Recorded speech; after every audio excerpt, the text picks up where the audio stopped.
واللہ ما طلعت شمس ولا غربت.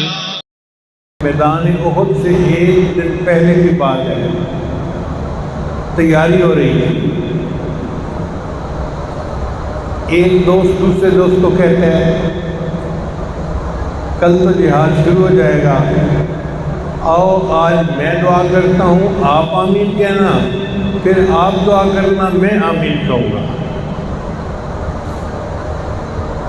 چنانچہ ایک نے دعا مانگی، اللہ کل میرا مقابلہ کسی بڑے قوی دشمن سے ہو، وہ مجھ پہ وار کرے، میں اس پہ وار کروں، اللہ پھر میں ایسا وار کروں کہ اس کو تیرے راستے پہ قتل کر دوں اور دشمن کے سرغنے کو مارنے کی سعادت مجھے نصیب ہو. دوسرے نے آمین کہی. اب دوسرے کی باری تھی، اس نے دعا مانگی، اللہ کل میرا مقابلہ بڑے قوی دشمن کے ساتھ ہو، وہ مجھ پہ وار کرے، میں اس پہ وار کروں، اور پھر اللہ وہ ایک ایسا وار کرے کہ مجھے تیرے راستے میں شہید کر دے، اور اے اللہ پھر وہ میری لاش کو مسلح کر دے، وصل کر دے، میری آنکھیں نکال دے، میرے کان کاٹ دے، میرے سینے سے میرا دل نکال دے، اور میں اس حالت میں قیامت کے دن آپ کے سامنے پیش کیا جاؤں، اور آپ مجھ سے پوچھیں کہ میرے بندے تو کس حال میں میرے سامنے آیا ہے، تو میں کہوں کہ اللہ میں اپنی جان کا نذرانہ آپ کے نام پہ پیش کر کے آیا.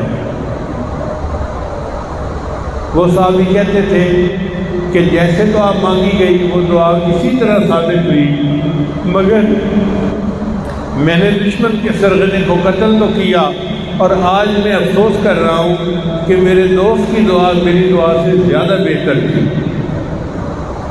تو وہ چاہتے تھے کہ اللہ کے نام پہ اگر ان کا بوٹی بھی کوئی کر دیتا ہے تو کرے، اللہ ہمیں قبول فرما لے.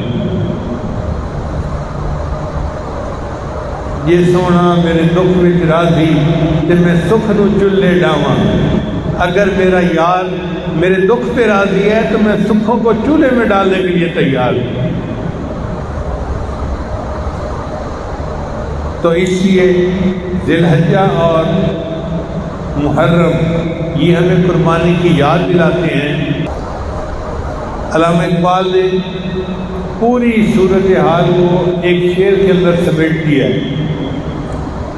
فرماتے ہیں غریب و سادہ و رنگین ہے داستان حرم. غریب کا مطلب ہوتا ہے جو 1 in billion ہو، بہت شاد کوئی ایک.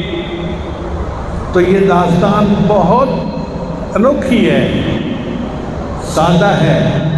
رنگین سے مراد خون سے رنگین ہے. غریب و سادہ و رنگین ہے داستان حرم، نہایت اس کی حسین ابتدا ہے اسماعیل. انتہا اس کی سیدنا حسین پر آ کر ہوئی اور ابتدا اس کی سیدنا اسماعیل علیہ السلام سے ہوئی. غریب و سادہ و رنگین ہے داستان حرم، نہایت اس کی حسین ابتدا ہے اسماعیل. تو یہ دونوں مہینے ہمیں قربانی کی یاد دلاتے ہیں.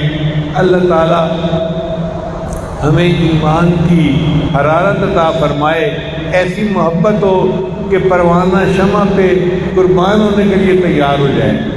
ہم بھی اللہ کے نام پہ اپنی جانیں قربان کرنے کے لیے تیار ہو جائیں.